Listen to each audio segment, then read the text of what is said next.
tellement excité d'amener la parole ce matin. Pas parce que je suis un bon préparateur de messages ou bon prédicateur, mais parce que la parole est bonne. Ça vous est déjà arrivé d'avoir... il n'y a pas de mot pour ça. Les grands théologiens ne veulent pas qu'on utilise le mot révélation parce que la révélation, c'est ceux qui ont écrit la parole qui l'ont eu. Ils n'aiment pas ce mot-là. Mais peut-être vous aimez ce mot-là. Des révélations. Y en a-t-il qui ont déjà eu ça? Il y a mieux qu'on utilise le mot illumination. Dans le sens, le Saint-Esprit qui a illuminé la parole dans nos cœurs. Moi, j'appelle ça un feu d'artifice dans mon cœur. OK, ça sonne quétaine, là, enfantin, je sais, mais qu'est-ce que tu veux? J'ai un petit cœur d'enfant encore. Un feu d'artifice dans mon cœur quand j'ai allumé sur cette histoire-là qu'on va regarder ce matin. On a-tu la diapo de la série? Sinon, j'embarquerai tout de suite avec le premier verset. Oui, on est dans la série légaliste, libéral ou chrétien. 3 options. Qui veut être un chrétien? Malheureusement, on a toujours un petit penchant. On est toujours en train de dévier. C'est difficile. Cette série-là est terrible parce qu'elle parle de l'idéal, elle parle de ce que Dieu veut et de ce qu'on a tendance tout le temps à dévier d'un côté ou de l'autre. Un verset qui résume bien la série, c'est Matthieu 6, 33. « Cherchez premièrement le royaume et la justice de Dieu et toutes ces choses vous seront données par-dessus. » Justice de Dieu, il est vraiment question de la justice sociale, c'est-à-dire de renverser les injustices qu'il y a dans notre société. Renverser les injustices, ça veut dire les défavoriser, il faut les favoriser. Donner à ceux qui n'ont pas, redresser les torts, les injustices. Dans la Bible, souvent, ce qui est écrit, prendre soin de la veuve et de l'orphelin. Notre société, peut-être prendre soin des personnes âgées. Petite réflexion comme ça. Qui aime ça, s'appuyer sur des choses invisibles? On a tous déjà vu ça, hein? Comment on appelle ça? Donc, quelqu'un, il y a des gants blancs, là, puis il bouge. Un mime. Hein? Faites-le avec moi. La prison, ça c'est le classique. J'ai-tu de l'air innocent? C'est parce que c'est tough, les choses invisibles. C'est une bonne démonstration. Le royaume et la justice, c'est 2 choses invisibles. Puis il faut les chercher en plus. Et toutes ces choses, celles qu'on voit, celles qu'on espère, la paix, la joie, c'est des bonnes choses, des choses invisibles encore. Mais le légaliste, le libéral regarde à des réalités terrestres, concrètes, et il les désire. Mais il pense pouvoir les obtenir pas à la manière de Dieu. La manière de Dieu, c'est chercher premièrement le royaume et la justice de Dieu et toutes ces choses, parce que le libéral, le légaliste, souvent, ils veulent des bonnes choses. Mais ils continuent de les vouloir. Puis il y a une insatisfaction qui est là dans leur cœur. Les yeux fixés sur Jésus. Je pense que ça peut résumer aussi le royaume et la justice de Dieu. Il faut garder nos yeux fixés sur Jésus. Le chrétien a les yeux fixés sur Jésus. Le chrétien marche par l'Esprit. Il marche sur le chemin de Jésus, qui est le chemin, la vérité et la vie. C'est des choses invisibles. Marcher par la foi. Marcher par l'Esprit. Mais c'est la vraie affaire. C'est ça qu'on veut. Mais elle est tough pour tout le monde, cette série-là. Ça nous amène à examiner. C'est quoi nos penchants? Qu'est-ce qu'on a tendance à faire et qui nous éloigne de la véritable vie chrétienne, de la foi chrétienne? Alors, on va prier ensemble. Seigneur, on se place devant toi. Et je te prie de mettre la lumière sur nos mauvais penchants, mettre la lumière, nous ouvrir les yeux, Seigneur, sur ce qui n'est pas droit dans notre cœur, ce qui n'est pas aligné avec toi, Jésus. Ouvre surtout nos yeux et nos oreilles spirituelles pour comprendre les réalités spirituelles qui sont tellement plus grandes, tellement plus puissantes et qui changent tout dans le monde matériel, dans le monde terrestre. Ramène-nous à l'essentiel, ramène-nous au cœur de ce que tu veux pour chacun d'entre nous. Alléluia. Tu vas le faire, Seigneur, dans le nom de Jésus compris. Amen. Juste un petit résumé parce qu'on a sauté 2 semaines pendant mes vacances. C'est le 4e message de cette série et on va regarder le tableau qui nous résume ce qu'est le légalisme. C'est quoi l'obsession du légalisme? Il aime les directives, les commandements, les principes, les standards clairs et précis. Il aime performer là-dedans. Sa théologie, essayer de performer le plus possible devrait nous rendre de moins en moins pire. C'est vrai, humainement, tu performes, normalement les efforts, les résultats suivent. C'est vrai. Il faut essayer de ne pas trop décevoir Dieu. Qui aime avoir un père qui est tout le temps déçu? Peut-être vous avez eu ça, hein? Pensez-vous que le Père céleste, il est comme ça? Il faut vivre à la hauteur de ce que Jésus a fait pour nous. Ce que Jésus a fait pour nous est parfait. Oui, il faut aspirer. Vous voyez, c'est toutes des choses vraies, mais avec le légaliste, le libéral, ils mettent trop d'emphase sur certaines choses, sont déséquilibrés et n'ont pas les yeux à la bonne place. On va revenir sur ces 3 éléments de la théologie-là parce qu'ils sont très, très puissants. Et je pense, à la fin, on va voir le légaliste et on va voir le libéral repentant. Le libéral repentant, bien souvent, il n'a pas compris pantoute non plus. Alors, on va regarder ces 3 éléments-là à la toute fin. Si vous vous identifiez déjà à ça, votre mentalité, est-ce qu'elle est de performer le plus possible, essayer de ne pas décevoir Dieu, vivre à la hauteur de ce que Jésus a fait pour nous. Si vous avez ces éléments-là, écoutez jusqu'au bout. Exemple de comportement, il fait beaucoup de sacrifices.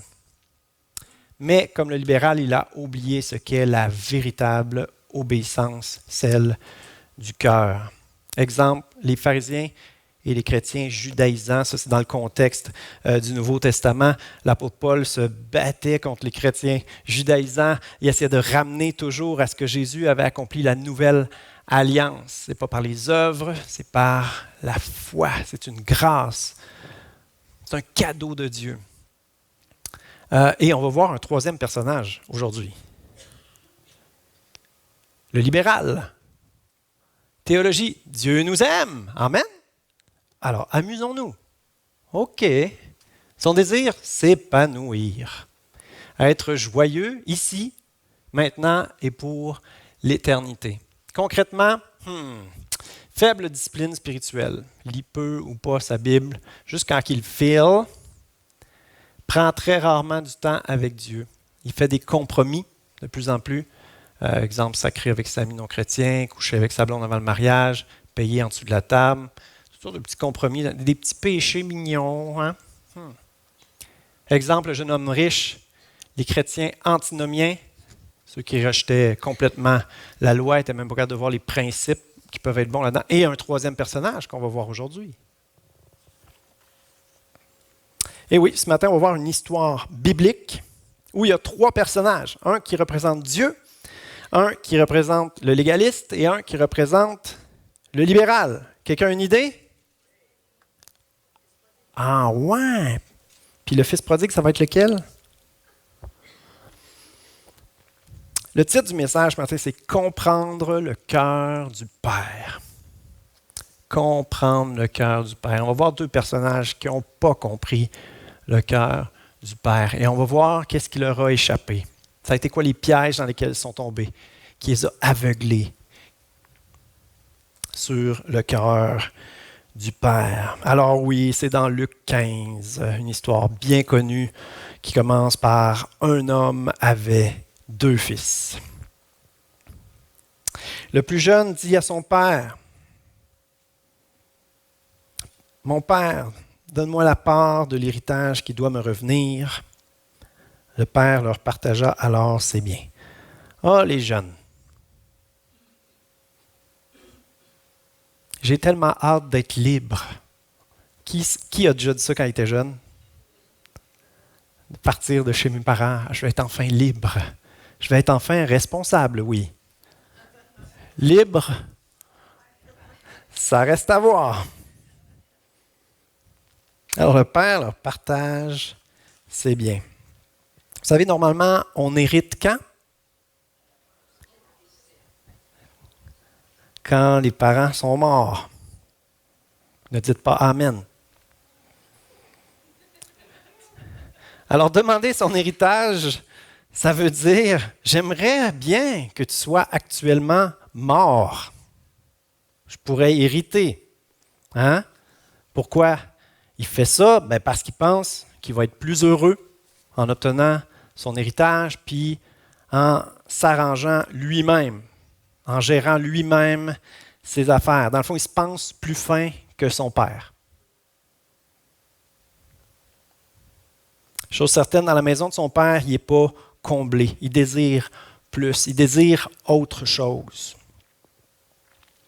Mais on sent ici, bien entendu, que le fils n'a pas une très bonne disposition de cœur.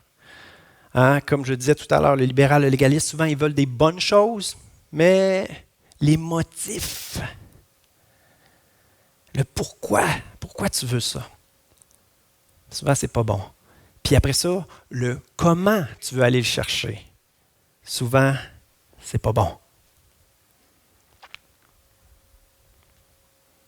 Il y a une différence entre recevoir puis prendre. Hein? Il finit par recevoir parce que son père y a donné, mais il s'est comme accaparé du bien de son père. Il y a comme une violence là-dedans. Ah ouais, j'aimerais ça que tu sois mort, donne-moi mon héritage tout de suite. Là. Hein? Il s'accapare du bien de son père. C'est pas pareil. Prendre quelque chose, c'est comme voler un peu, hein, versus recevoir tout simplement de la part de notre Père. Il sait pourtant que son Père est vraiment bon, n'est-ce pas? Quasiment trop bon. Parce que, je sais pas, il savait que son Père lui donnerait son héritage, ce qui est quand même un non-sens. On n'appelle plus ça juste de la bonté, on appelle ça de la bénignité. Hein? C'est dans les fruits de l'esprit. C'est un mot qu'on n'utilise plus beaucoup. Dans notre bonne vieille seconde 1910, c'est un mot qui est là, la bénignité, qui veut dire bon à l'excès. Tout de suite après le bon à l'excès, là, c'est bonasse. C'est juste après. C'est un amour un peu idiot. Mais la suite de l'histoire va nous permettre de voir si le père est idiot. Comment pense que le père est idiot? Mais non. Le père est très intelligent. Je pense qu'il avait derrière la tête l'idée que son fils apprendrait une très bonne leçon. Et on va voir surtout comment l'amour peut être puissant. Comment l'amour peut être puissant. Alors, peu de jours après, le plus jeune fils ramassa tout et partit pour un pays éloigné, où il gaspilla sa fortune en vivant dans la débauche. Alors qu'il avait tout dépensé, une importante famine survint dans ce pays et il commença à se trouver dans le besoin. Il alla se mettre au service d'un des habitants du pays, qu'il envoya dans ses champs garder les porcs. Il aurait bien voulu se nourrir des caroubes que mangeaient les porcs, mais personne ne lui en donnait. Il se mit à réfléchir et se dit « Combien d'ouvriers chez mon père ont du pain en abondance et moi ici, je meurs de faim. Je vais retourner chez mon père.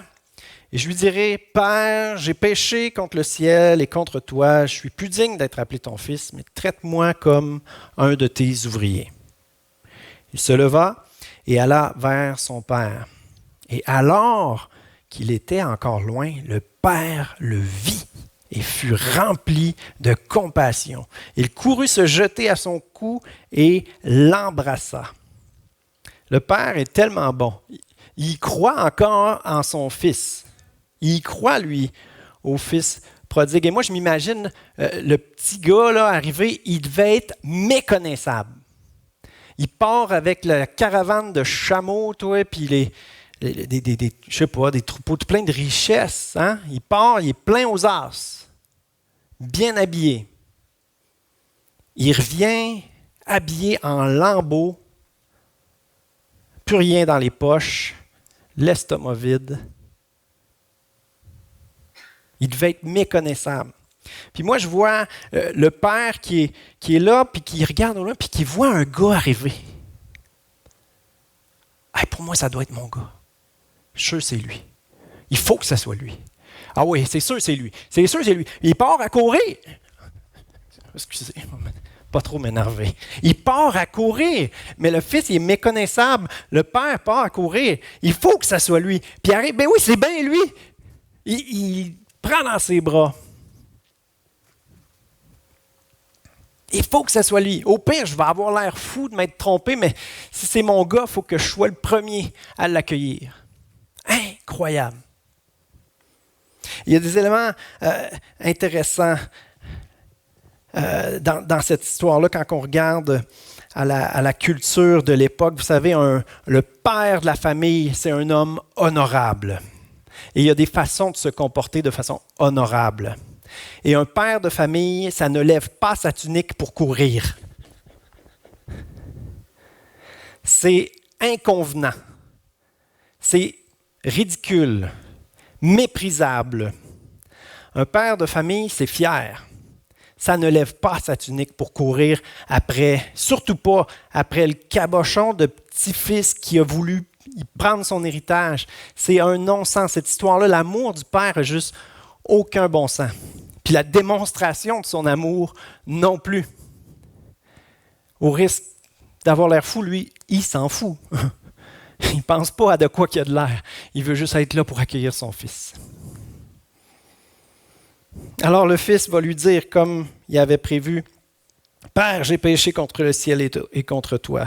Je ne suis plus digne d'être appelé ton fils. Traite-moi. » Mais le père dit à ses serviteurs, il allait dire « Traite-moi comme l'un de... » Mais le père dit à ses serviteurs, « Apportez vite le plus beau vêtement et mettez-le lui. Passez-lui un anneau au doigt et mettez-lui des sandales aux pieds. Amenez le veau qu'on a engraissé et tuez-le. Mangeons et réjouissons-nous, car mon fils que voici était mort et il est revenu à la vie. Il était perdu et il est retrouvé. » Et ils commencèrent à faire la fête.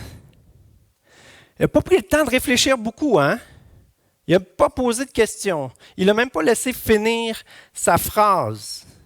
Pour lui, mon fils revient, donc il est repentant, il veut revenir à la maison, il croit encore qu'il est bienvenu ici. Pas de questions à poser, rétablissons-le dans son identité de fils. La bague au doigt, ça veut dire que tu pouvais signer des chèques. Alors donnez-y la carte de crédit. Mettez-y une belle tunique. Il dit le plus beau vêtement, des sandales aux pieds. C'est une bonne action que tu reviennes. Puis on veut que tu restes. C'est ça qu'il est en train de dire. C'est ça la priorité. C'est ça qu'il faut communiquer quand quelqu'un revient. Avoir une discussion cœur à cœur, poser certaines questions délicates. Oui, probablement, éventuellement. Mais là, il revient à la maison. Il était mort. Il était mort, en tout cas, comme en tant que membre de la famille. Il s'était détaché de la famille. Il était mort. Il aurait pu mourir. Il aurait pu être mort. Mais non, il est revenu. Il est revenu à la vie. Accueillons-le. Fêtons. Souligner une bonne action, c'est d'encourager à la répéter. Je suis tannant avec l'encouragement. Mais on a de la misère à encourager. On dirait qu'on veut que la personne soit parfaite pour se commettre et oser encourager, comme si on attestait toute la personne entière.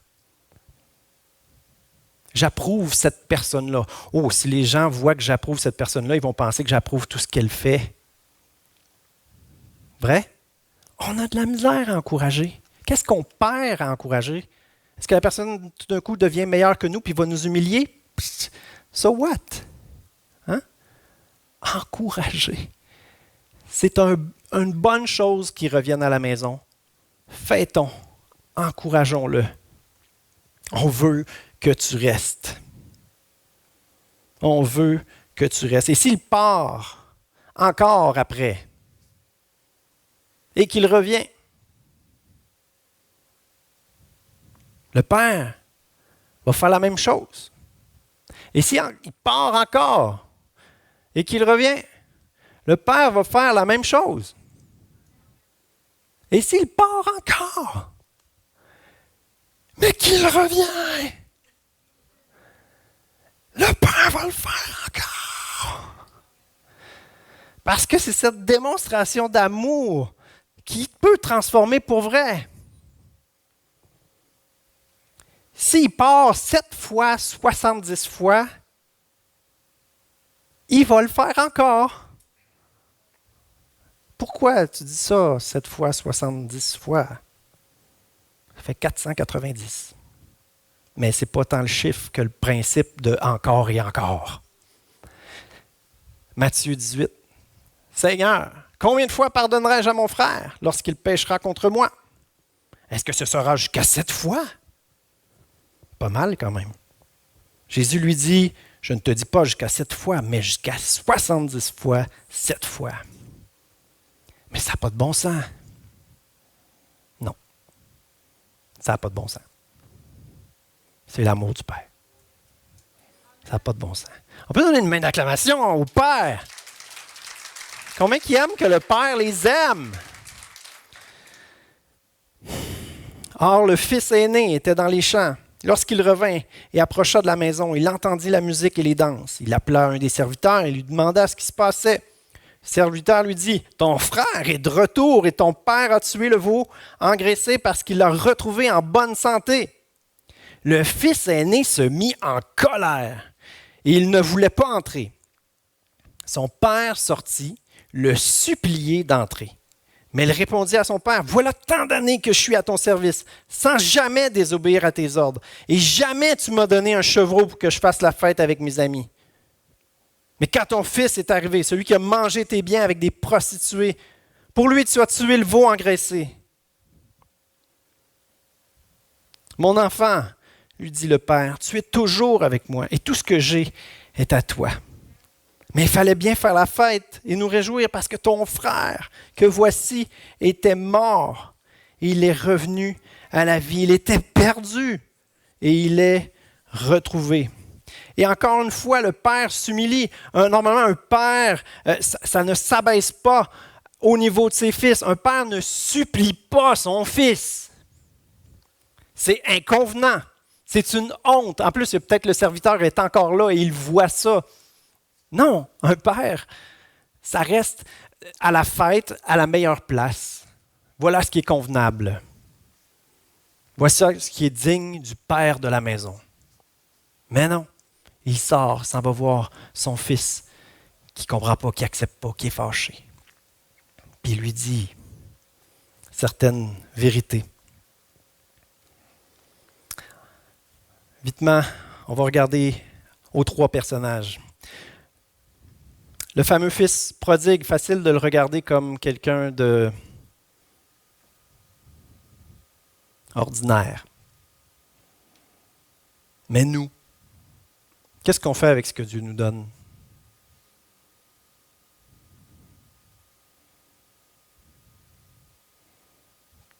Tout ce qu'on a, c'est Dieu qui nous l'a donné. Qu'est-ce qu'on dit?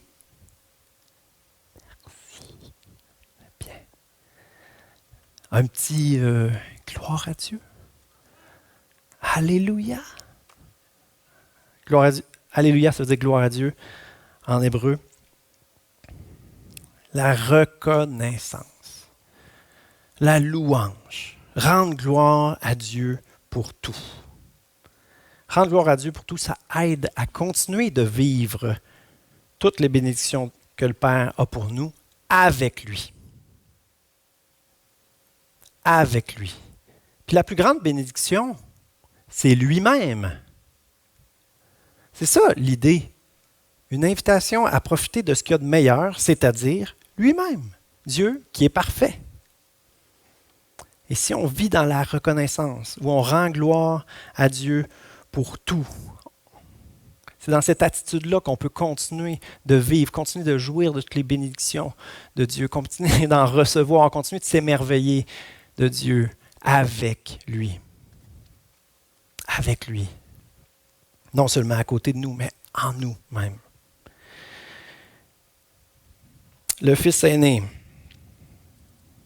Vous savez, quand on prépare un message, souvent on a l'idée, on a une ligne directrice, on a quelque chose qu'on veut apporter.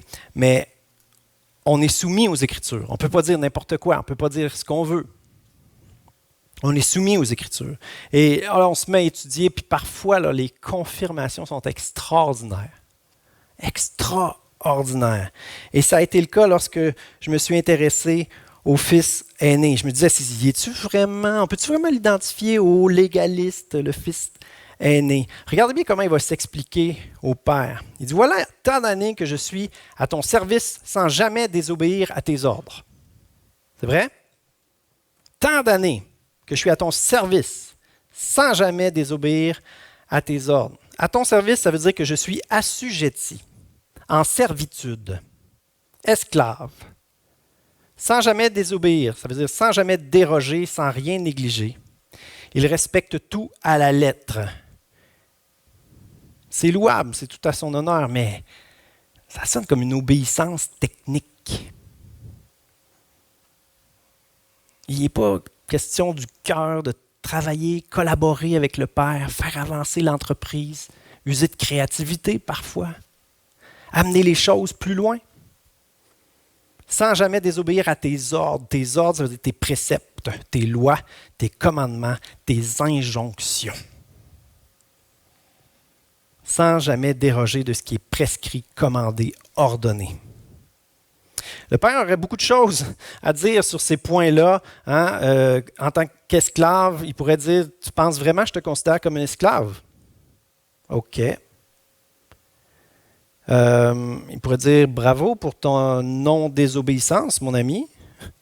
Mais probablement qu'avec une attitude aussi rigide, là, il y a peut-être des membres du personnel qui ont parti en travaillant avec le frère aîné. Il pourrait y rappeler certaines bévues comme ça. Mes ordres. Par quoi commencer? Jean 6, 29, mettons. L'œuvre de Dieu,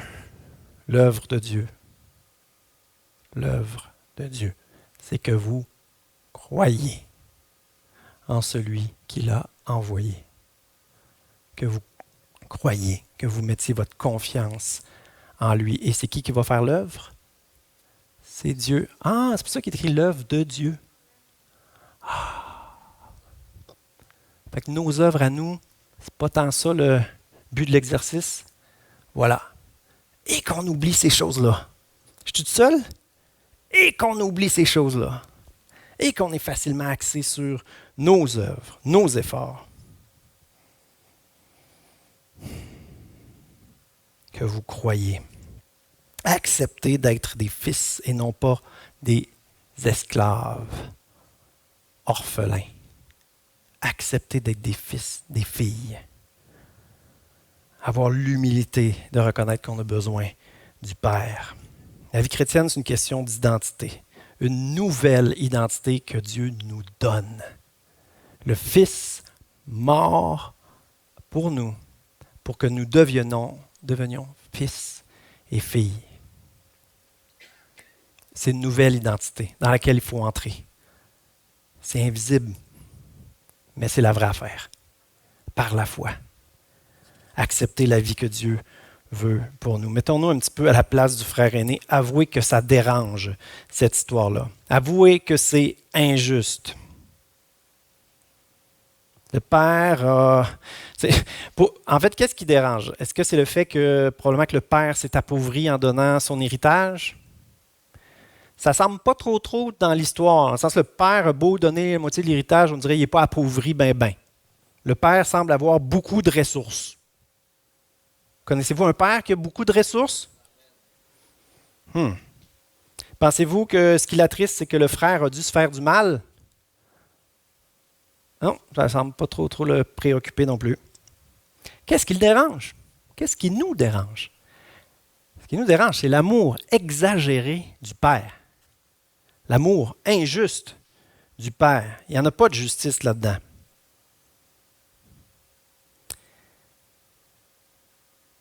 La justice n'est pas tant dans l'histoire. Si vous voulez une justice humaine, là, une logique humaine, la justice, la logique humaine, elle est dans les dommages que le Fils prodigue s'est lui-même infligé. Il paye là, en ce moment. Il paye l'humiliation de revenir devant tout le monde. Il paye le fait de s'être bousillé la vie, s'être fait du mal, avoir endommagé son âme avec plein de péchés. Puis on a parlé de récompense céleste. Pendant ce temps-là, il a perdu son temps. Il a gaspillé ce que Dieu lui donnait. Il n'y aura pas de récompense céleste pour ça. C'est un bon et fidèle serviteur qui s'accumule des trésors. Alors la justice, si on en veut vraiment une, elle est là. Les dommages qu'il s'est créés, il s'est fait du mal, et le temps qu'il a perdu à ne pas servir le Seigneur, à ne pas vivre pour son Père, pas comme un esclave, comme un fils, partenaire d'affaires dans l'entreprise familiale extraordinaire. Un amour exagéré, scandaleux, un amour plus grand que nature. Le fils indigne, rétabli dans son identité, son autorité de fils. Nous, ça représente quoi, là, un frère qui revient à la maison? Dans l'Église. Ça représente un chrétien qui est parti faire un paquet de niaiseries, puis qui revient. Qu'est-ce qu'on dit à ce moment-là? J'espère qu'il est repentant. On verra les fruits, hein?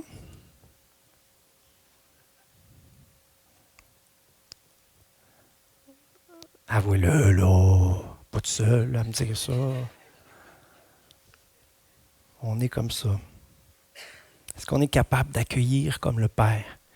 D'y croire dans le Fils prodigue? Dieu, il y a encore de l'espoir pour lui. C'est la foi, c'est une révélation du cœur du Père qui permet de comprendre et d'accepter ça.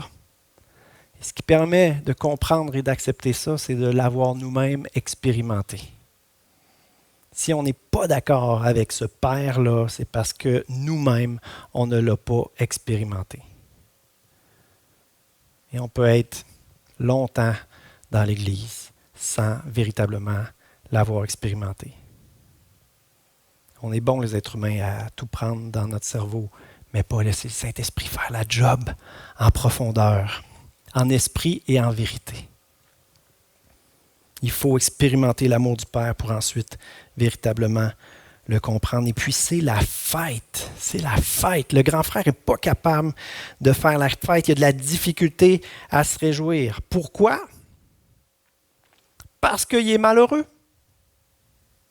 Tu n'as pas le cœur à la fête quand tu es malheureux.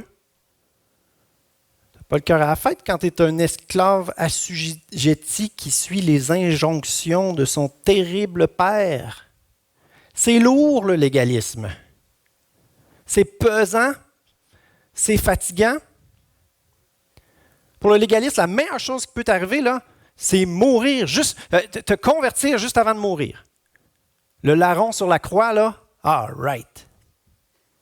Parce que la vie chrétienne, c'est plate si tu es légaliste. Si le Père, c'est un terrible maître désagréable et qui te flagelle, qui est insupportable, c'est pénible. Vrai? Mais est-ce que c'est vrai? Est-ce que c'est supposé être pénible? Être dans la présence du Père, c'est supposé être un privilège extraordinaire. C'est supposé être merveilleux. C'est supposé être la vraie vie, la vie abondante, pleine de sens. Il est supposé faire une œuvre de guérison, très en partant. Il y a de la job à faire bien souvent. Puis ensuite, il y a encore plus, toujours plus. Combien savent qu'il y a plus avec Dieu? Ressources illimitées. Il a beau se faire prendre son héritage par une couple de personnes, nous les premiers, bien souvent, il y a encore des ressources illimitées, puis il y a encore de l'espoir pour chaque personne qui revient. Comprendre le cœur du Père, c'est extrêmement important. Pourquoi on a de la misère à se réjouir? C'est parce qu'on est jaloux. quand on est légaliste, non seulement on est malheureux, on veut que les autres soient malheureux comme nous. La vie chrétienne, c'est dur, c'est pénible. Venez souffrir avec moi. Je vais vous montrer. On a la bonne théologie après tout. Fait qu'il faut que les gens adhèrent à notre vie de souffrance, de sacrifice. Quelle tristesse de devenir un chrétien rabat-joie, incapable d'encourager.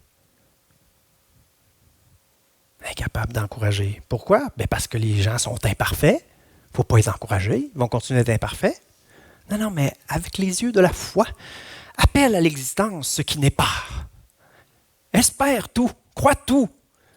Demande à Dieu des yeux pour voir les petits embryons là, de potentiel de bonnes choses qui peuvent germer dans le cœur de quelqu'un. Hein? Déceler. Faites un petit pas. All right, bravo pour ton petit pas, c'est super. Lâche pas. Lâche pas. C'est bon, tu es capable. Encourager. Tout ce qui est positif, ça veut dire continue. Continue. Pas besoin d'être parfait. De son côté, le petit frère, il doit être quand même troublé. Parce qu'il est parti pour quoi? Pour faire la fête. Puis là, qu'est-ce qui se passe? Il fait la fête. Alors on voit, il n'avait pas trop compris lui non plus. Hein?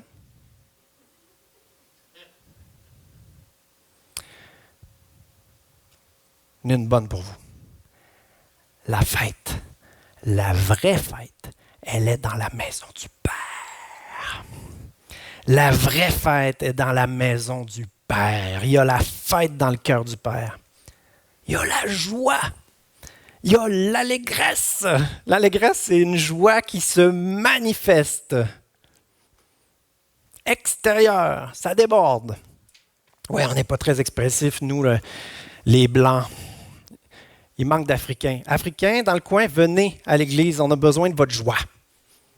On va chanter des bons chants, là. Se réjouir ensemble. Les Blancs, il faut prendre conscience de cette faiblesse. On n'est pas bon pour exprimer notre joie. On est très bon pour être révérencieux, prier dans l'intimité, c'est super. C'est vraiment une force. Mais laissez la joie monter. Célébrer l'Éternel. Ça ne ressemble pas toujours à une célébration dans nos églises. C'est vrai, c'est culturel. Les pays nordiques, on est comme ça. On a plus de la misère à se réjouir. Écoutez la musique latino, la musique africaine, vous voyez les différences? Le Père, tu es toujours avec moi et tout ce que j'ai est à toi. Ah, on va reprendre cette phrase-là à l'automne, il y a une série qui s'en vient. Tout ce que j'ai est à toi. C'est vrai qu'on mérite rien de mieux que d'être traité comme ces mercenaires, être traité comme un ouvrier. On mérite rien de mieux que ça, là. C'est déjà beaucoup. On va avoir plus à manger que de la bouffe de cochon. Tu sais. Il est honnête, le Père, il nous donne notre salaire, tu fais des efforts, tu as ta paye. C'est bien. Ah, mais il y a plus. Tout ce que j'ai avec toi est à toi. Tu es toujours avec moi. Le plus grand cadeau, être dans la présence du Père. Et non seulement il y a ça, tout ce que j'ai est à toi. On est invité à administrer avec joie, avec notre Père céleste. Administrer tout ce qu'il nous a donné avec joie et célébrer avec lui. Comme des fils et des filles. Alléluia. Je vais vous interpeller ce matin à nous poser la question, pourquoi est-ce qu'on ne le vit pas? Pourquoi est-ce qu'on ne le vit pas? Pourquoi les deux frères ne le vivaient pas? Ils ont quelque chose en commun, les deux. Le premier, il a demandé, mais mal. N'est-ce pas? Je voudrais que tu sois mort, donne-moi mon héritage. L'autre, qu'est-ce qu'il fait? Est-ce qu'il demande? Non. Les deux, là, ce qu'ils ont en commun, c'est qu'ils ne demandent pas. au Père de leur donner. Le Père veut donner. Le Père est généreux. Le Père veut qu'on jouisse de sa présence, qu'on travaille ensemble, qu'on collabore. Il veut qu'on grandisse avec lui. Mais il attend. Il attend que ses fils, que ses filles demandent. Je veux vivre la vie que tu veux pour moi. Merveilleux, j'attendais que tu le demandes. On dirait que c'est bizarre un peu. Hein? Pourquoi il ne nous l'offre pas direct? T'sais? Non, il attend qu'on demande. Et quand on demande, il est tellement heureux. Ah, il était temps que tu demandes, mon enfant.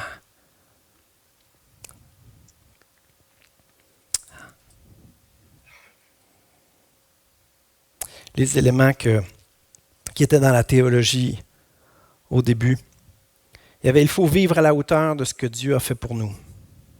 Performer comme chrétien devrait nous aider à devenir de moins en moins pire. Et le problème avec ça, c'est que tout repose sur nous. Tout repose sur nous. Vivre à la hauteur, performer. Dans l'histoire, c'est plutôt être avec le Père. Apprendre à administrer comme lui administre. Apprendre à être comme lui il est. Puis, le libéral qui s'en va, qui fait n'importe quoi, il est ailleurs. Il fait n'importe quoi. Le libéral repentant, là, il y a quelque chose à faire. Mais l'attitude qu'il va avoir bien souvent, c'est « je ne mérite rien. Traite-moi comme un esclave. Je vais essayer de ne pas trop te décevoir cette fois-ci. » Et cette mentalité-là aussi, elle n'est pas bonne. Elle n'est pas conforme au cœur du Père pour ses enfants. Il a beau être repentant puis revenir, c'est déjà bien. Mais cette attitude-là, j'en ai fait beaucoup quand même là, déjà de mauvais coups. Là, je vais être un esclave maintenant. Je ne te décevrai pas trop. Puis on est comme ça aussi. On sait Christ, son sacrifice à la croix, il est parfait. Mais on dirait qu'il est parfait pour les autres. Mes péchés à moi, non, c'est correct, Seigneur, je vais les garder, je vais les porter, puis je vais te servir comme un esclave. Est-ce que c'est ça que Dieu veut? Alléluia. On va prier ensemble. Juste demander au Saint-Esprit de nous éclairer là-dessus. De nous éclairer sur ces phrases-là. Lesquelles qu'on porte dans notre cœur, qu'on porte dans notre esprit, qu'on porte dans notre mentalité chrétienne. Seigneur, je veux arrêter de mettre de la pression terrible. Je veux juste embarquer dans la vie que tu veux pour moi. Entrer dans mon repos que le Seigneur a dit. L'œuvre de Dieu, c'est que vous croyez. Notre part, c'est de croire et Dieu va faire le reste. Dieu va nous rendre capables. Dieu va nous guider. Dieu va nous donner la force d'avancer un pas à la fois en obéissance, avec un cœur plein d'amour, plein de reconnaissance, parce que c'est Dieu qui nous a aimés en premier. J'ai aucun mérite, Seigneur. Vous pouvez le déclarer dans votre cœur ce matin. J'ai aucun mérite. Je mérite juste d'être un esclave. J'ai aucun mérite. Aucun mérite. Alléluia. Merci de courir vers moi, Seigneur. De croire encore en moi. Merci, Seigneur, de me rétablir dans mon identité de fils, de fille. Je ne le mérite tellement pas. Ta bonté me dépasse. Elle n'a pas de bon sens. Elle est sans mesure. J'aurais jamais pu penser que tu m'accueillerais comme ça. Oh, Seigneur, aide-moi. Aide-moi à accepter d'être dans ta présence. Tu as dit, tu es toujours avec moi. Ben oui, je veux être avec toi. Aide-moi à accepter ta présence. Tu as dit, tout ce que j'ai est à toi. Aide-moi à le recevoir. Aide-moi à ne pas le prendre juste pour moi-même, comme le libéral qui se pense plus fin que le Père, puis qui pense qu'il va pouvoir mener sa vie et être heureux. Seigneur, donne-moi de recevoir, mais toujours comme étant un intendant qui administre, qui essaie de mettre à profit ce que tu m'as donné, qui essaie de mettre à profit avec les forces que tu m'as données. Toujours dans la reconnaissance, toujours dans la joie de te servir, Père. Aide-nous à festoyer. Donne-nous un cœur en fête, Seigneur. Donne-nous la joie d'être dans ta présence. Alléluia. Alléluia, au plus profond de mon cœur, Seigneur. Merci, Seigneur, pour tout ce que tu as pour nous. Et je te prie, oh Dieu, pour mes frères, pour mes sœurs, je te prie que par ton esprit, tu puisses faire une œuvre en profondeur, Seigneur. La semence de ta parole, qu'elle ne tombe pas sur une terre avec des roches, puis ça fait une toute petite semence bien cute, mais ça brûle tout de suite. Que ça ne tombe pas dans une vie encombrée de tous les plaisirs, les préoccupations du monde, mais qu'on puisse te faire de la place, Seigneur. Qu'on puisse enlever de nos vies ce qui étouffe ta parole. Faire du ménage pour que tu puisses prendre la place, Seigneur Jésus. Attendris nos cœurs, Seigneur. Viens défricher notre terre, Seigneur. Viens rendre notre terre meuble, Seigneur. Que la semence puisse tomber dans un cœur ouvert, oh Dieu. Je veux chérir, Seigneur, ces morceaux de révélation que j'ai reçus ce matin. À protéger. Seigneur, par ton esprit, viens donner vie, ô Dieu, à ces semences. Aide-nous, Seigneur, à nous en rappeler, à les méditer, Seigneur, tout au long de la semaine, afin que ça puisse prendre vie. Alléluia. Merci, Seigneur, pour ta parole. Tu es tellement bon. Il y a tellement des trésors dans ta parole. Alléluia. Merci, ô Dieu, pour la vie abondante à laquelle tu nous appelles. Alléluia.